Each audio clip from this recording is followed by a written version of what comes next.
Hi, everybody. Welcome back to another episode of Messages of Hope. I'm excited today. I have two guests, and they happen to know each other very well. I hope you know them, and if you don't, you will by the end of the hour. I want to introduce Rob Schwartz and Liesel Fricke. Welcome to the show. Pleasure to be with you. Hi, everyone.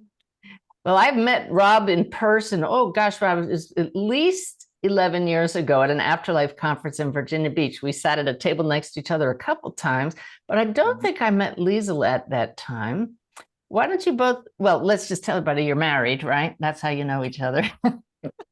I'd like for you each to give your background to everybody, because I like that so much better than reading a biography. So we'll start with Rob. Well, Suzanne, my background is that I was in the corporate world for a number of years. Self-employed as a marketing and communications consultant, basically doing different forms of corporate writing. And I did not enjoy that work at all. It was deeply unfulfilling. And I guess more to the point, I had this nagging sense that I had come to Earth to do something else, but I didn't know what it was. And I didn't even know how to figure out what it was. And then back in 2003, Spirit basically staged an intervention, and three very important things happened, all within just a few weeks of each other. The first was I had a session, my first session ever with a medium. And I went into that session not even knowing if I believed in mediumship. And she started the session by saying to me, "Your guides are here." I said, "What is a guide?" Oh, wow. That's where I was at that time. So she explained that. And then she said, "They want to speak directly to you." She started to channel them. And they said, "You planned your life, including your biggest challenges, before you were born." They then launched into this monologue in which they went through my challenges one by one and told me why I had planned them. And what was really compelling about this is that I hadn't told the medium anything before the session, nor had I told the guides anything about myself during the session. So they knew literally everything about me. And it was accurate? You felt that it was like... It was spot on, yeah. Oh. Okay. So that just blew my mind wide open. And I started thinking about this pre-birth planning idea, and I thought, this could be really helpful to people. That was the first step. And shortly thereafter, I met a woman who could channel her higher self and spent about 15 hours talking to her higher self about pre-birth planning, found out all about how it works and why we do it. And then really the most powerful of the three experiences, I was doing nothing more than walking down the street in the middle of a weekday afternoon. And I had an experience in which every time I saw another person, this feeling of pure, overwhelming, unconditional love for that person washed over me. And it was so powerful, beyond anything I can put into words. I mean, I can call it divine, transcendent, but I can't touch it with language. Every time I looked at another person, this love for that person washed over me. And I was caused to know, as this was happening, you could say I was caused to know that we as souls are made from unconditional love. I got that message loud and clear. So the combination of those three things got me to say, okay, I'll leave the corporate world. I'll try to write a book about how we plan our lives before we're born. 3 years later, Your Soul's Plan came out. And now I have a completely different life, a much more fulfilling life, in which I know with certainty that I'm doing what I came here to do. That is a huge leap of trust and faith to give up the work and write a book about something that when you wrote it was even more fringe than it is now, soul planning, which of course we're going to dive into today. Wow. So I would say clearly your soul was already speaking to you at that time. Wow. Well, not only did I write a book that at that time was far outside the mainstream, but I actually moved all the way across the country to Ashland, Oregon to write it. I had never been to Ashland before. I didn't know anybody there. I was terrified to go. I had no money and didn't know how I was going to support myself while I was writing the book. But I had this burning desire in my heart that I just had to do this and do it in this particular way. And I've asked myself, where did that desire come from? Because I come from a very mainstream background. How did I end up wanting to do that of all things? And the answer that comes to me is that God put that desire in my heart. Yeah. And why Ashland? I was living in Chicago when I was doing the corporate work. And I got Gary Zhukov's newsletter at that time. And he put a little blurb in his newsletter saying he was looking for some help. And I thought, well, this would be a lot more interesting than this corporate work I'm doing. Why don't I look into this? I'd never heard of Ashland, Oregon before. So I went onto Google Images and looked up images of Ashland, Oregon. And you see these mountains and the pine trees, and it's really beautiful. Yeah. But as I looked at those photos, I had a deja vu experience.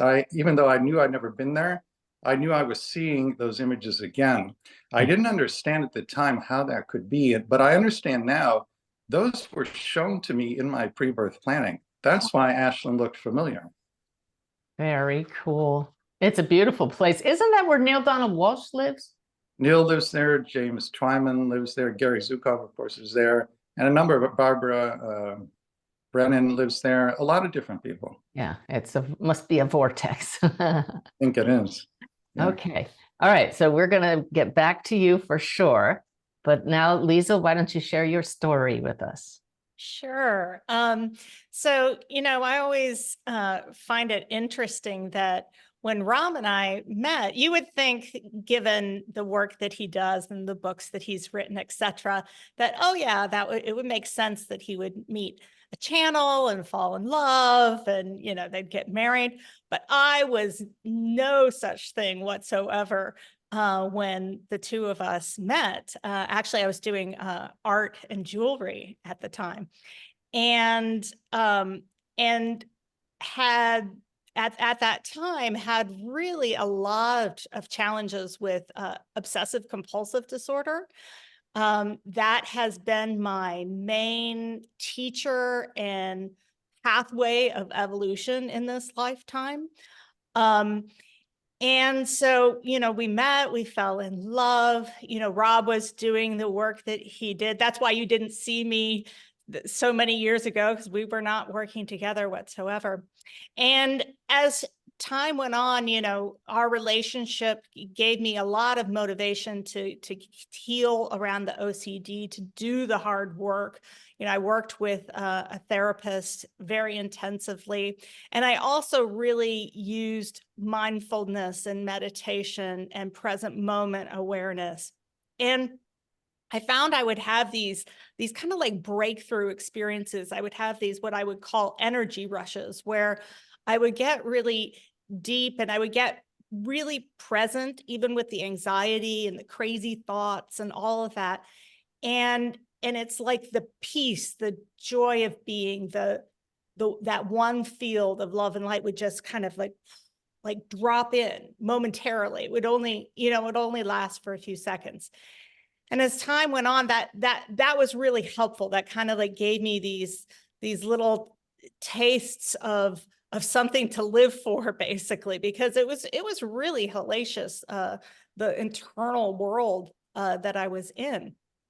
But I got better and better, and these experiences started opening up a little more and more. And then the pandemic came. And the OCD goes on a lot of different topics, but one of its main topics was germs and contagion. So you can only imagine, like it was probably pretty scary for everyone, but it was beyond terrifying for me. And it was just orders of magnitude beyond the skills that my personality had developed, through therapy and through mindfulness. And I was just at a complete loss. And the only thing that I could think to do was just surrender and surrender and surrender and surrender over and over again, like literally all day long. And I had this kind of mantra, internal mantra of, this is not my life to live. And what I meant as I said that was that this is not my personality's life to live. I really want to give this over. I know there's something to me, the essence of me, that is not my personality, because I felt it drop in, and I want to live as that. And so through that surrendering, through that internal prayer, those moments would open up wider and wider. And as they did, there was this sense of when I dropped into that space of the one field, there was this sense of I wasn't there alone. You know, there were all these loving beings there with me. And these messages started to come, you know, and as I would start to write them down, and I started sharing them with Rob, and, you know, he is very well versed in channeled material. And he was like, this is, you know, some really good, high vibrational wisdom.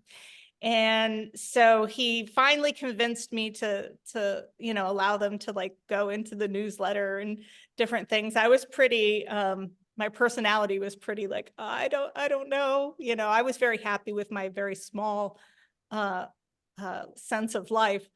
But, you know, long story short, you know, we put them in the newsletter in late 2020, and somehow by early 2021, was just spirit intervening, because I finally said, okay, you know, spirit, if use me as you will, like if you want me to do something with this, just use me as you will. And by spring 2021, we were teaching a shift network course together.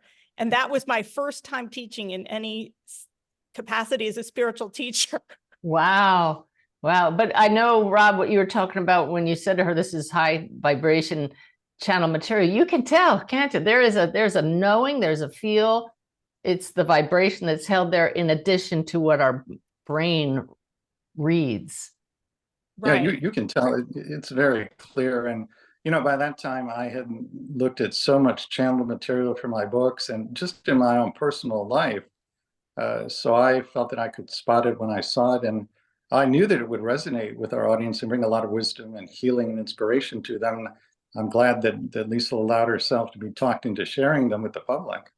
Yeah. So Liesel, with the OCD, I imagine you had voices in your head before this. And I know the answer already, but for those who aren't used to channeling, how did you differentiate the two? Because there's just this sense of love and oneness and this sense of connectedness with the beings of light, and there's this sense of, I don't know how to describe it. It's like a lot of times it just drops in. It's not you thinking it like the ego mind thinks through something, and it's like it just drops in fully formed. Yeah. Like a knowingness. There you go. So Rob, you met Liesel when she was living with OCD. How has it been watching her journey with that? It's been a miraculous transformation. I'm really, really proud of her. She's shown tremendous strength, tremendous courage, tremendous perseverance through a lot of difficult times. And she's really, as she said, she's put herself at the service of the universe, opened herself up to, as the beings of light put it, the best case use. And I think that's what's happening with her life now. And Liesel, how would you characterize your, where are you with OCD now? You know, recently I've had more challenges with it. I tried to go off of my medication and had some challenges with it. And I'm digging into some possible actually underlying biological health issues. But I think that it is very much still my teacher. It's the biggest challenge, and at times certainly my personality feels that it's a curse, but it is this great gift because it forces me to bring myself into awareness. It forces me to have awareness around my thoughts and my emotions, because I can't function in the world as that little small self. My little small self, unlike most people's, is is pretty relatively functional and they can get through life.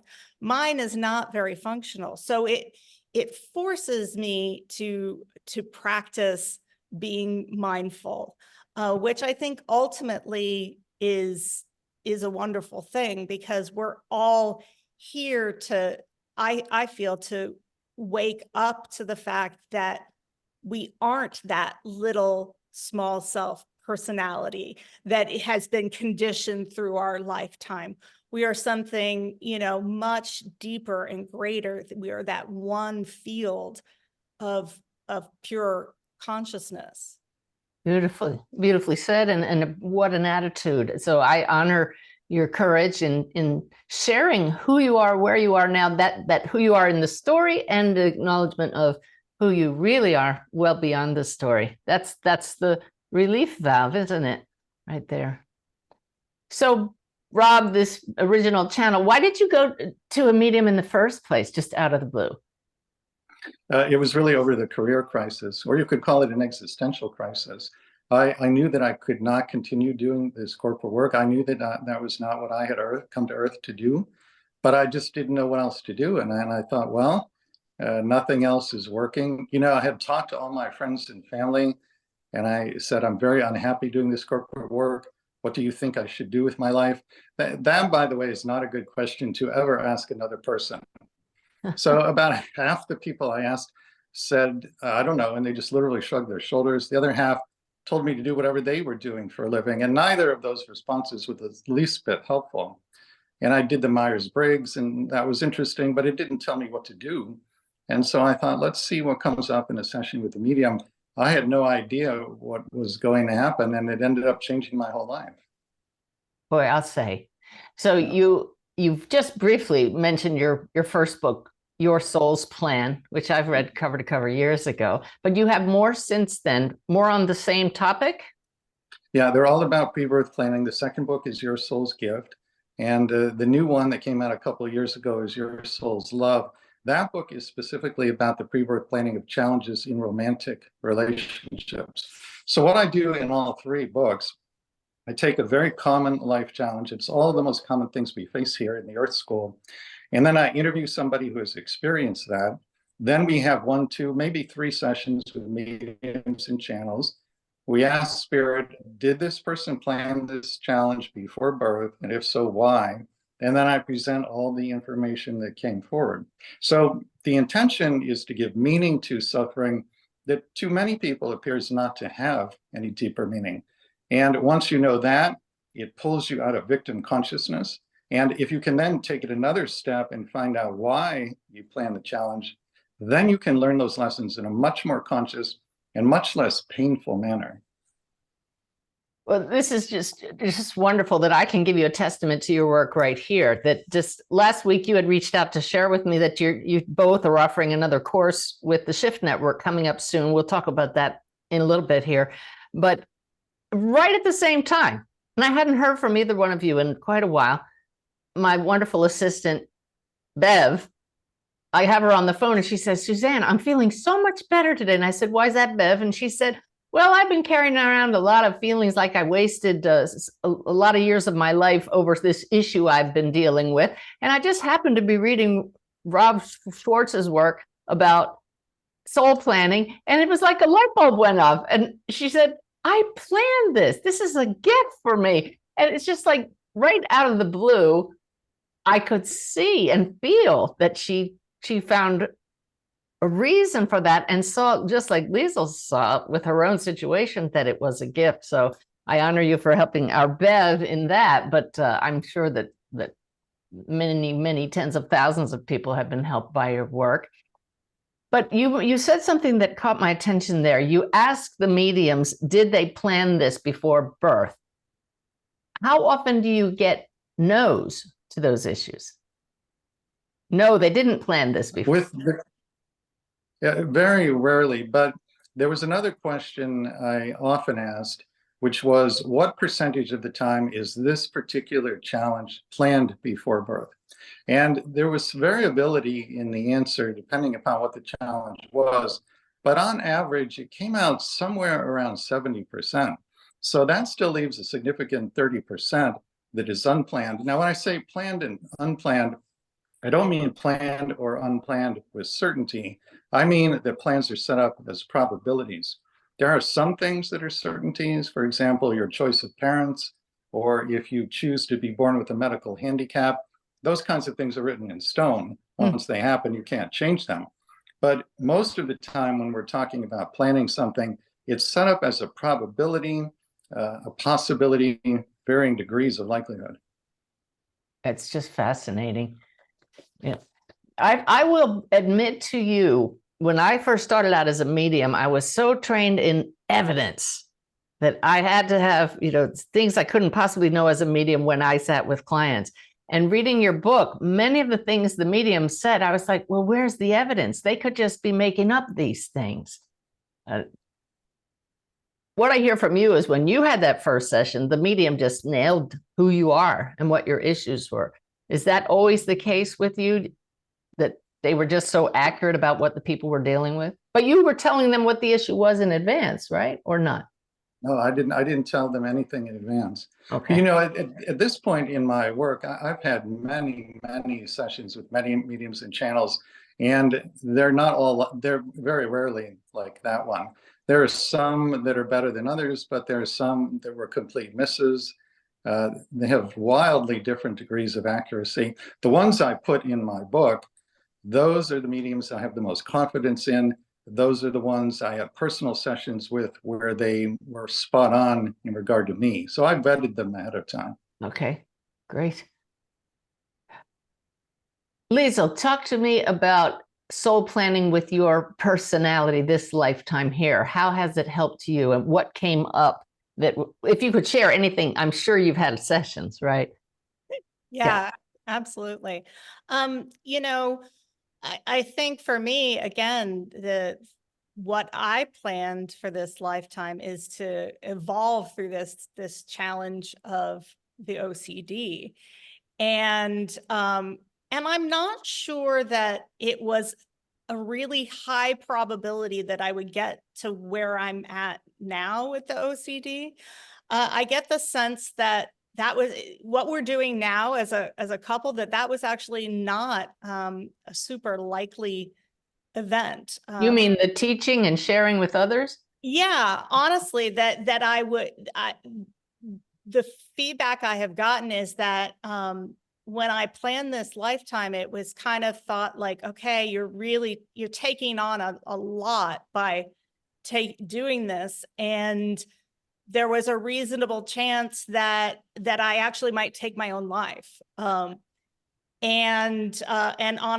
honestly, in some of there were very, very, very dark years where that was a real possibility. And so it's really been amazing to me to see how that planning of that challenge has evolved from something that just felt like it was sucking me in completely to something that like really opened me up. And isn't that exactly why that's why you would have taken this on? Right. Yeah. Right. So you go to the head of the class, basically. She's the star pupil. Yeah. Wow. So that you answered the question there, but that's probably the question people listening ask. And, like if you knew that was going to lead to these dark nights of the soul and these really dark times when you would really want to leave early, why would you do that? People so often say, I'm never coming back. This is too hard, this life. So what is the answer to why? We've already touched on it, of course, either one of you. Well, the thing that I'd like to point out here, there are some big differences in perspective between when you're here in a body and when you're back on the other side planning a life. When you're back there, you know that a lifetime is very brief. Nobody is permanently harmed by anything that happens here. And yet the wisdom becomes part of you literally for all eternity. So from that perspective, it does make sense that some souls, not all, but some, would plan great challenges like OCD even though there would be a risk of suicide. And I love that. I'm writing it down here just so we don't forget it. What you just said, Rob, the wisdom you earn and learn in this lifetime lasts for all eternity. That's part of your soul's field. I just did one of my Moments of Truth video where my guides answered a question about reincarnation. Can I still speak to my loved one if they've reincarnated?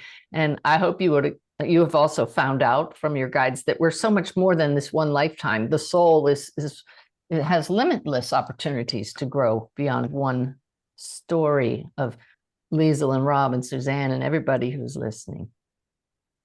So what are you teaching now? Has it evolved from basic soul planning to more now that you've put your efforts together, or is it a continuation of the same? Well, the signature offering, I guess you could call it, is the Between Lives Soul Regression, or BLSR. That's the form of hypnosis I practice, and it's offered as a private session. We also do it as a group workshop. So in a BLSR, you can talk with what is called your Council of Elders. Those are the wise and loving beings who oversee your personal evolution. They know everything about you and can answer any questions about the plans for your life, how you're doing, how you can do better. And again, you can do it as a private session or in a workshop. And then since Leisel joined me in this work, the workshops have expanded tremendously. And now there's an empath workshop and a higher self workshop and a number of other offerings that she has channeled from the beings of light. Do you channel live in the workshops, Liesel, or is this material you get beforehand? Most of it is material that is given beforehand. There are times, like for instance, in our membership program, where I'll channel a meditation live, but I don't necessarily, do what you do and like give answers live, etc. I'm newer to this than you are, but a lot of what happens is I'll channel meditations or like a regression ahead of time, and then we'll have Rob lead that meditation or regression. And that really puts our two gifts together, because he uses his amazing voice as a hypnotist to really lead people deeply. And So you are, yeah, Rob, you are a certified hypnotherapist, correct? Certified hypnotist, yeah. Hypnotist. Okay. Wow. This Between Lives Soul regression. soul regression. How does that differ from past life regression? So there's an abbreviated past life regression contained within the larger Between Lives regression. So the basic process in the BLSR, some preliminary steps to help the client relax physically and mentally. Then they go into a past life. It's almost always a past life that had a big impact on the plans for the current lifetime. And they experience a number of scenes in the past life, the last of which is the death scene. They leave the body in the death scene and cross back over to the other side, which I realize might sound a little bit ominous, but it's actually very easy and gentle. When they get back there, they're usually greeted by a spirit guide. The guide tells them what's important to know about the past life. And then the guide takes them to their Council of Elders. And there they are free to ask literally any question on any subject. And if it's for their highest good to know the answer, they will receive an answer. Awesome. I bet most people do. So, They do. Rob, They comment. Yeah. Go ahead. Well, I was just going to share. There are two comments that I hear a lot from people who go to their council. One is they talk about the overwhelming unconditional love the council has for them, and the council has no judgment at all. So they'll say things like, I could tell that my council knew everything about me, including all the bad things I've done, but they loved me unconditionally anyway. And for many people, that's their first experience of true unconditional love since they came into body. So it's really a homecoming of sorts. What a blessing to be able to help people to achieve that. That's how I feel. Awesome.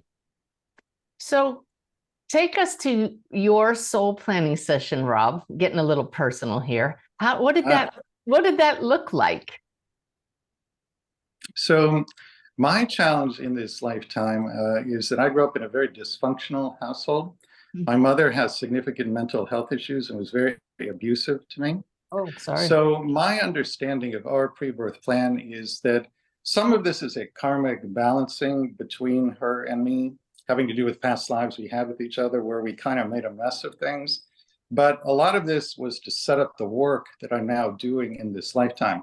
So the abuse that I experienced as a child was intended to drive me within, where hopefully my soul hoped I would cultivate self-compassion. And then years down the road, take the compassion I had cultivated for self and turn it outward in service to others in the form of the work that I'm doing now.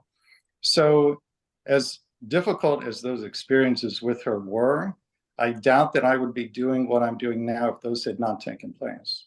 So it sounds like another case where, like Leisel had, where you must have said, I know your guides must have said, this is going to be a tough one. Are you sure you want to take that on? And well, I hope they said that. But, you know, I'm grateful that this work grew out of that. I think one of the most difficult things about the suffering we experience here in the Earth School is that, you know, the average person, of course, doesn't have any information about their pre-birth plan. And so when suffering happens, it often seems to be random, arbitrary, meaningless, purposeless, and nothing could be further from the truth. So when you come into some understanding of what you planned, why you planned it, it gives deep, deep meaning and purpose to it. And that alone will alleviate a lot of the suffering. Wow. It's very hopeful. Yeah. Liesel, add something? There's one of the workshops we do, there's an exercise that Rob developed called the Divine Virtues exercise. And that's really and that's going to be in our shift course too. And that's really transformational for people because it's very analytical. So it's great even for left brain people. And you chart out your biggest challenges, and then you get to see how you've grown in different divine virtues like patience and empathy and compassion, etc. And it really reframes people the perspective on their biggest challenges and the things that have been toughest for them in life, because they see the good that has come of that, the ways in which basically, you know, these challenges that we have, it's like life is creating that pressure to create a diamond. Life is creating that pressure to reconfigure your carbon structure, right? Like a lump of coal, reconfigure it into a crystalline structure, something that is most transparent to the light. And that's what some of these big challenges can do for us, is open us up so that more of that soul energy can come through and into this world. And that's part of why I share my story is to give people who are in that dark night of the soul the understanding and the hope that that which seems like the very thing that is just going to consume you can be the thing that blossoms you ultimately. And frees you. Yeah. Yeah. Wow. You, as you both were talking, I just got goosebumps because I have read comments on my daily Awaken Way messages that I put out from several people lately who are dealing with a challenge that I have a sense is more common than I'm aware. And I know just in this moment that this is a setup from Spirit, because I know that you two will be able to provide an answer that helps them. And that's, what about people who say, you write about all this love all the time, I simply can't love myself. What would you say to those people? I would say that the key to learning how to love yourself is to find something to love about everybody you come into contact with. What you are able to give to others, you can then give to yourself. And what I would say is that what you mean when you say myself, it's not really who you are. What you mean when you say that word myself is a collection of thoughts and emotional patterning, basically, that you've collected during the course of your lifetime. And what you actually are is the actual love that you seek. You actually, it's strange because it's not even about loving yourself. It's about recognizing that you actually are love. Yeah, that's a shift that often comes by grace, isn't it? But do you have a way to help people, guide them to experience that for themselves? Well, I think the first, well, go ahead, Lisa. but you go first. Well, I was just going to say, I think the first step there before getting to experience it is just to have the understanding that anytime you have a thought or a belief running through your mind, that something out there has to be different than what it is in order for you to feel love or peace or joy. That is an egoic ploy that is intended to distract you from the truth. The love, peace, and joy are already there. And you've heard this metaphor before, I imagine. They're like the things that are happening in the outside world that prevent you from feeling that. Those are like clouds in front of the sun. The sun is still shining. You just can't see it when the clouds are there. Yeah, but I'd like to also add that, well, first of all, meditation, can be really, really helpful with this. And what is meditation really? Essentially, it's awareness practice. It's bringing awareness around those thoughts and emotions. And so what I do, because I have this really challenging mind and this really challenging emotional body, right? So I remember that when difficult thoughts are in there, or I'm feeling, really difficult emotions, I remember that I'm the space in which that's occurring. I'm the awareness around that. And that starts to kind of open it up so that there's more than just what's happening when somebody isn't feeling that love that they are. I think what's going on is they're focused on what we could call an object of consciousness. And so they are not experiencing the subject that they are, which is pure consciousness, love, light, because they're so focused and honed in on an object of consciousness, like a difficult, painful emotion, a difficult mental narrative of I'm not worthy, etc. And as you start to recognize that you aren't that object of consciousness, you're the space around it, then you start to open it up more and more to experience, maybe even simultaneously, still that object of consciousness, but also something more deeper, that love, that peace that we are. I often, in my experience with the OCD, I often toggle back and forth between the two, because I have these difficult thoughts and emotions that come in for me, but then I can remember, oh, okay, drop back. I think you had a chant, one of your messages recently, I think, that spoke to this a little bit, that talked about step back, step back, step Yeah, back. it's just within the last day or two. Yeah. Yeah. So it's kind of like that, whatever you're honed in on, recognize, okay, wait a minute, that's an object of consciousness. That's not my actual consciousness. I'm the field, the space in which that's arising. Beautiful. And truth. So the course you have coming up, what's the objective? The one with the shift network? It's to Well, help. Leisel is, go ahead. It's Yeah, to go ahead. help empaths and sensitives to really better thrive in the world.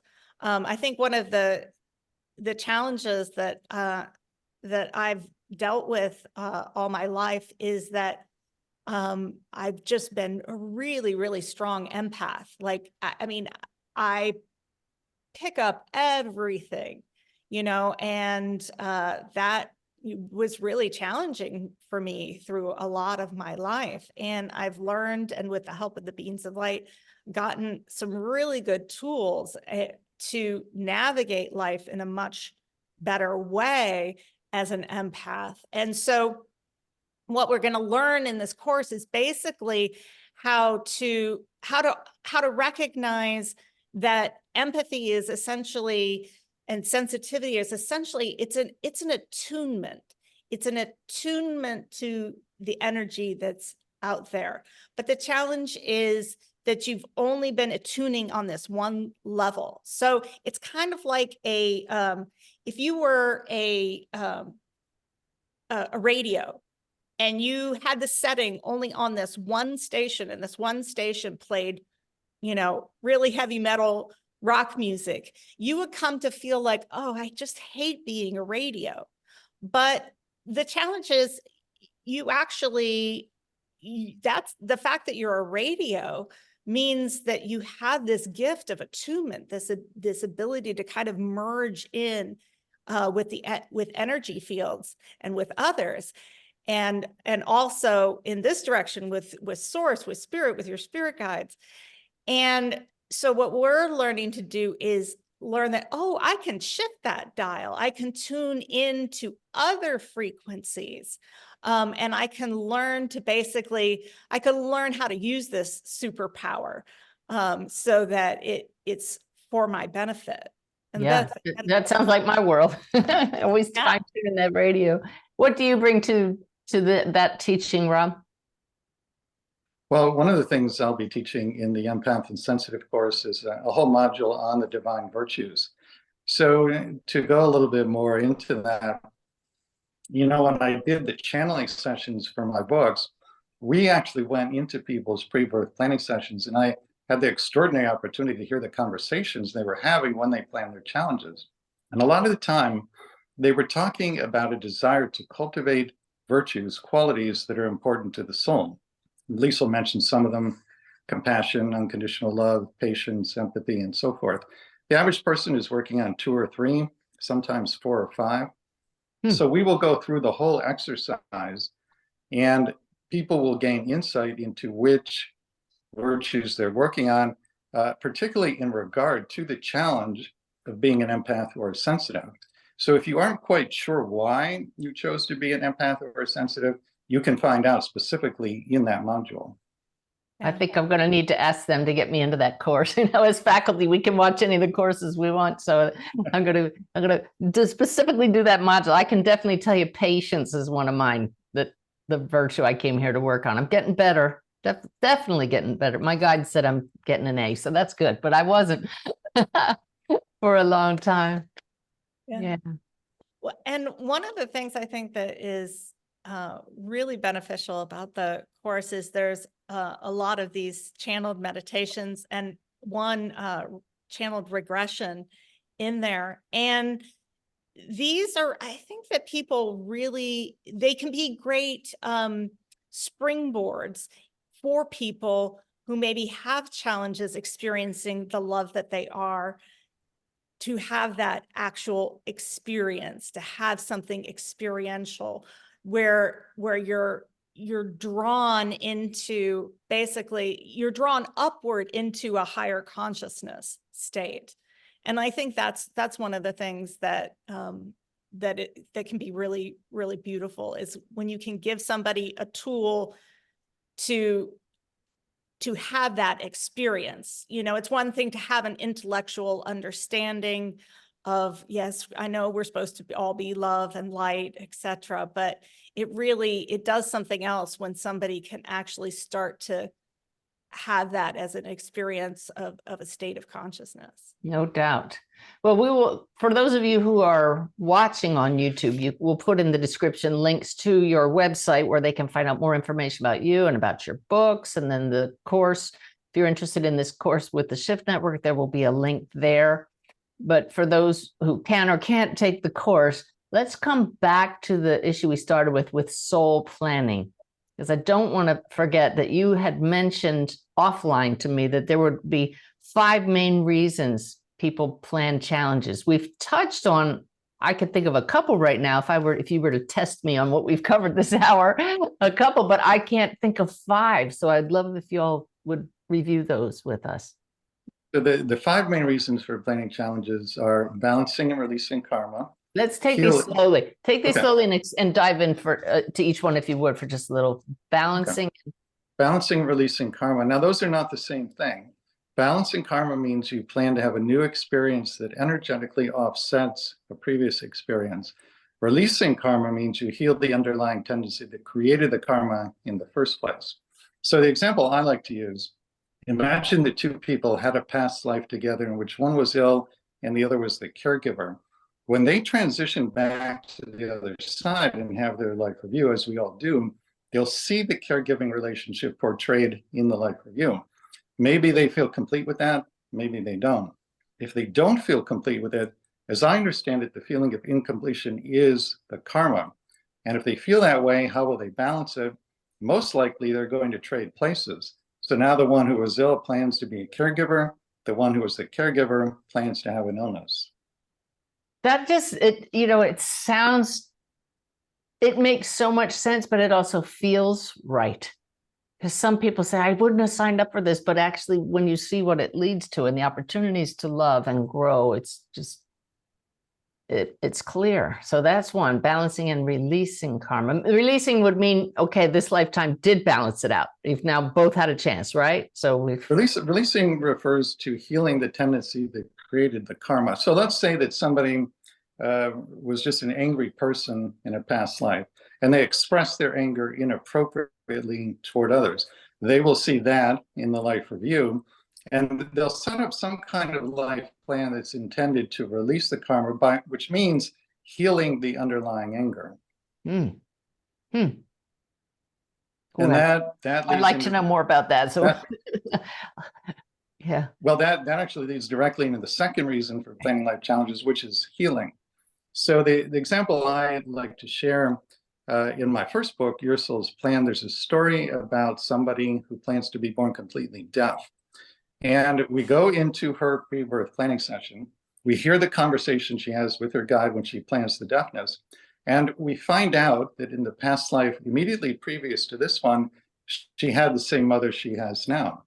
And in that past life, when she was a little girl, she heard her mother shot to death by the mother's boyfriend. Well, of course, she was traumatized, and she actually ended up suiciding later in that lifetime. So she returned to spirit with what you could call an energy of unhealed trauma, which now needs to be healed. That's why in the pre-birth planning session, her guide says to her, my dear, would you prefer to be born deaf so that no similar trauma will happen to you again, and so that you can complete your healing from the last lifetime? And she responds, yes, that is what I want and what I wish to do. And then they have a fascinating dialogue in which they work out the details of the deafness. Wow. Wow. Okay, so healing, that's 2, the first one and this one. Okay. Right. 3 would be service to others. This is something that I have seen in literally every single pre-birth plan I've ever looked at. It's always there in some form or another, to one degree or another. We talked a moment ago about divine virtues. For many people, your cultivation and expression of the virtues you're working on is your service to others. The reason that's true is that when you cultivate the divine virtues, you raise your vibration. Well, as you know, Suzanne, everybody's major form of service to the world and their biggest impact is their vibration. Your vibration is always more powerful than any action you can ever take with your physical body. So if you're cultivating, let's say, unconditional love, as you do that, you raise your vibration tremendously. that radiates out over the whole world, that is a powerful and beautiful form of service to others. Amazing to see it that way. And I love that, you know, when we serve others, we get immediate feedback from the universe itself because it feels good. That's the way the soul lets you know, yes, you're on the right path.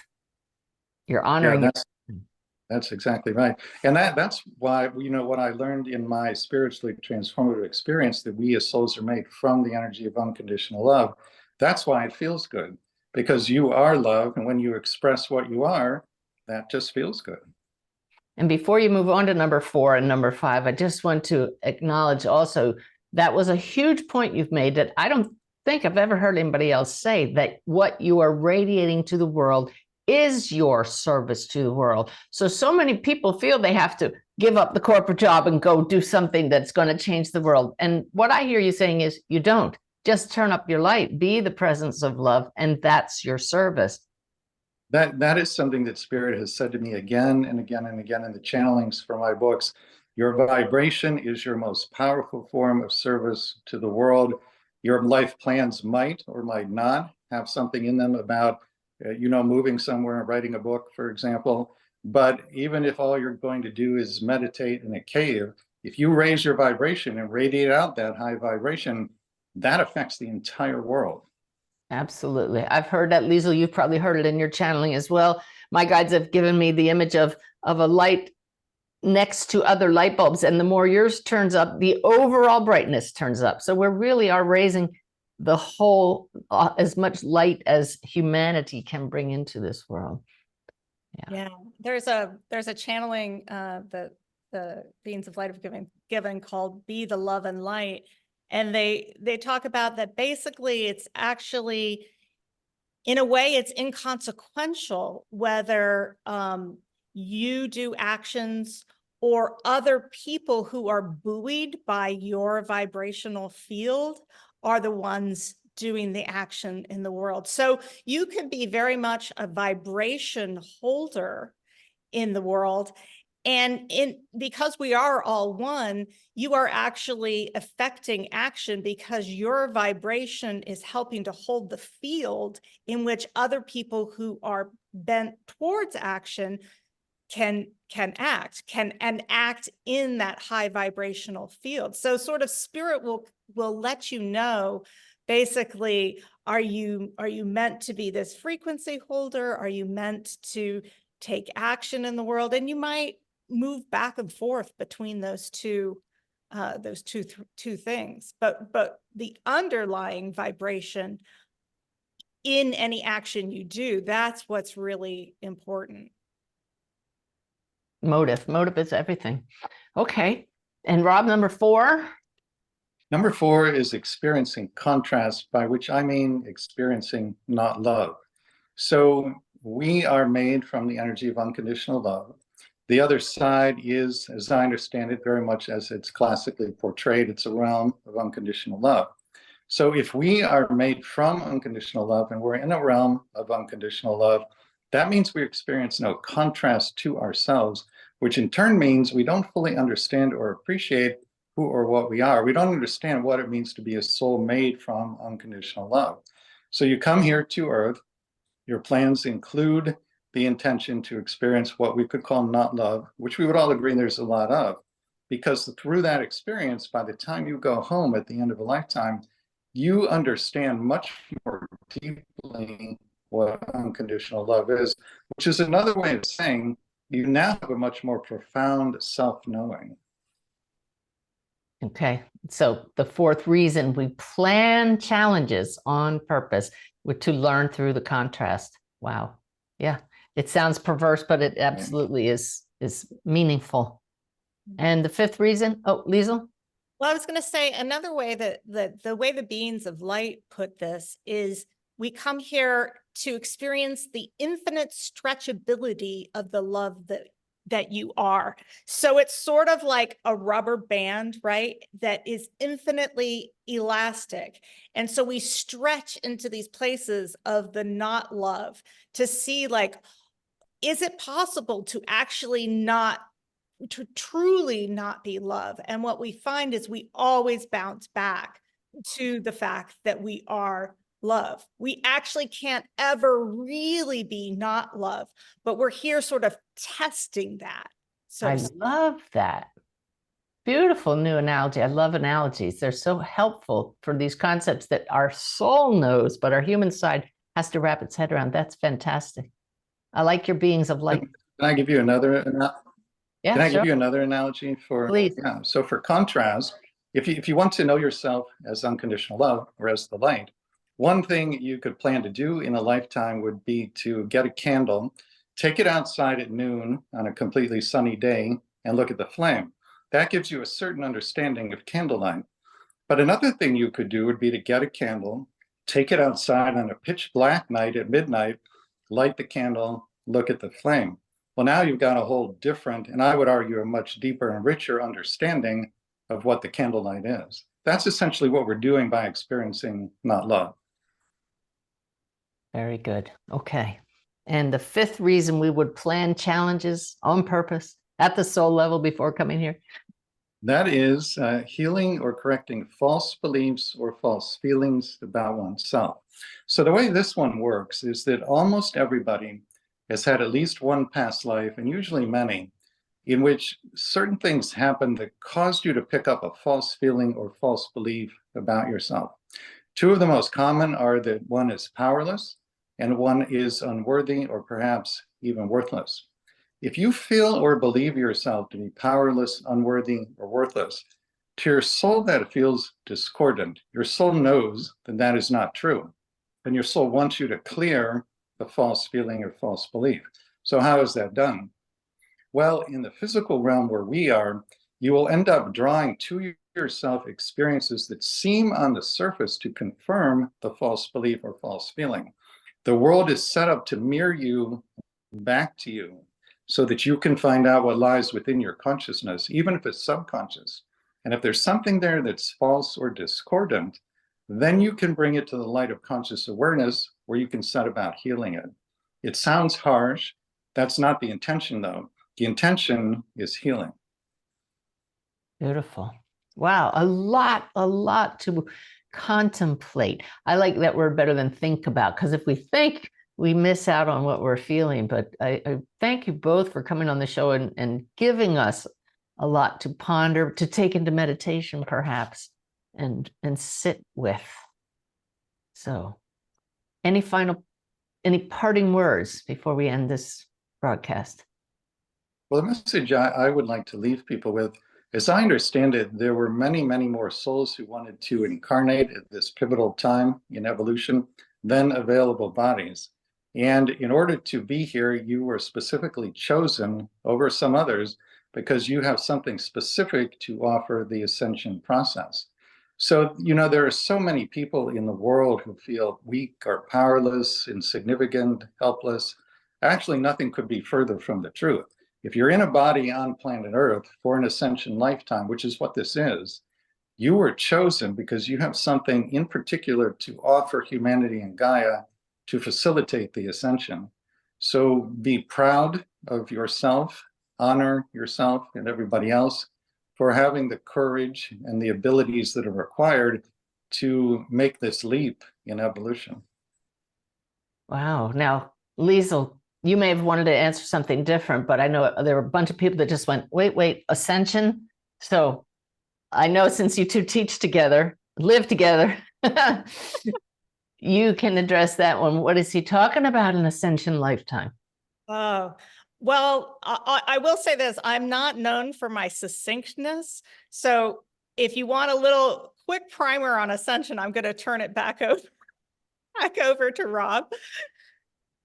Go ahead, Rob. It means basically there's a lot of light from source flooding the planet. And this light from source is facilitating essentially a quantum leap in human consciousness. So as I understand it, we've already moved from third density into fourth, and we're on our way to fifth, which is a vibration of unconditional love and oneness consciousness. So essentially, we are going home, so to speak, but while remaining in a physical body. That is a tremendous honor, and it's a tremendous accomplishment, and it's taking all of us to do it. But you were specifically selected because you have something to contribute. I love that. And those of you watching this are really at the forefront of this vibrational shift that is going on. You know, the one thing that the Beings of Light have said is that it's like, remember back in COVID where they talked about flattening the curve and they wanted you to slow down that exponential growth?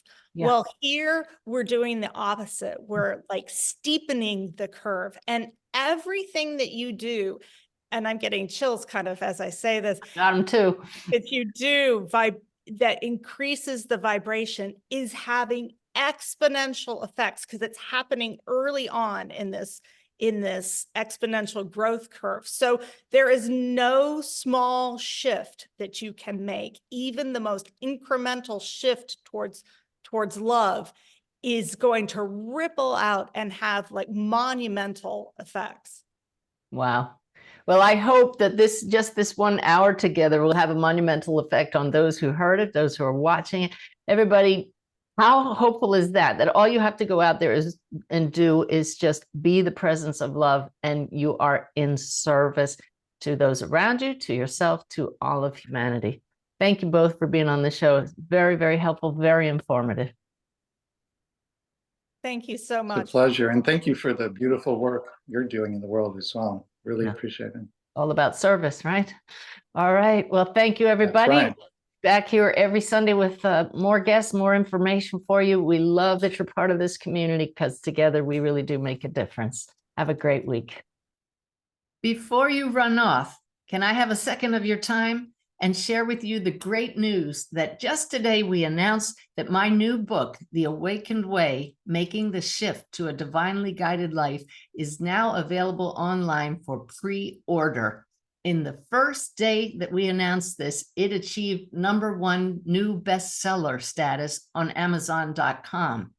We're running a great promotion in which we give away beautiful gifts for pre-ordering the book, including earning points for some really special awards just for taking the time to order in advance. The book will be out April 30th. And when it does, you're going to find out how you can make the connection with higher consciousness, why it's possible for anyone to connect with loved ones across the veil, with guides, and even angels. This is a truly inspired book that I hope will inspire you to learn to live the awakened way, one filled with peace, joy, and a sense of connection, not only with each other, but with all that is. People have been asking me for years, when are you going to share the how-tos of what you do? And I do it in this book. Find out details about the giveaways and how you can pre-order the book on my website. Right on the homepage is a link, or go directly to www.theawakenedway.org. Thanks so much for being part of this community.